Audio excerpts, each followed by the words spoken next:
From where I stand, the ground slopes in all directions.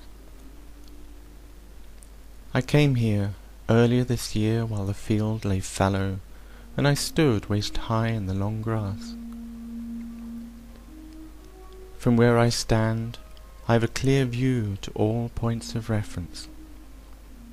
On softer ground I gather momentum, and there is a rhythm to my steps. Each step lands in the print of other footsteps, and I remember walking in other fields along other bridleways with muddy tracks and overhanging branches. A shadow crosses the sky. The barn is a cathedral, the path a vaulted aisle, dark, musty interior.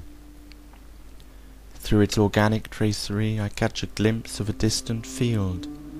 I recognize this field as I recognize all fields which return to haunt me. Sunlight filters through the arc of branches. The sun feels warm on my back. Branches drape the air across the entrance of a hollow. The leaves are brushed by many shoulders, shredded edges. I step through thorns into a darkening path as feet sink into the mud, leaving an echo of my passing as I listen out for those who have gone before me. The air is still. Nothing stirs. Red flag, limp amongst the verdure, no wind to disturb its sails.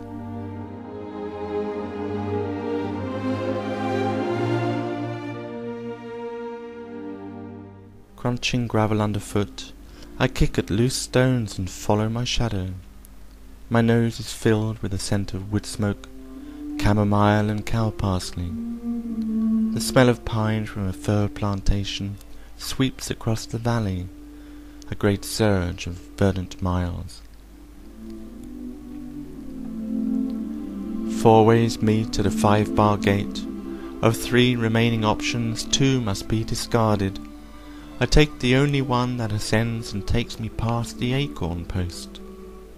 Unlikely as it is to ever grow branches and spread a canopy, I wonder if it is merely directional, or a monument perhaps to the hills and valleys once covered in oak and beech. The last surviving clumps become landmarks, crowning the tops of hills. Looking back, one affords a distant view of Deacon Hill. Further off, St. Catherine's. Far away a dog barks. Further still, a skylark, invisible but audible. The South Downs Way runs like an artery through the hills of the southern counties, an ancient highway. I feel the blood rush in my veins as I align myself through Hampshire and Sussex. This chalk ridge terminates abruptly, not at a gate or the scar of tarmac, but at the sea. Yet amongst these gentle undulations there are thorns and nettles.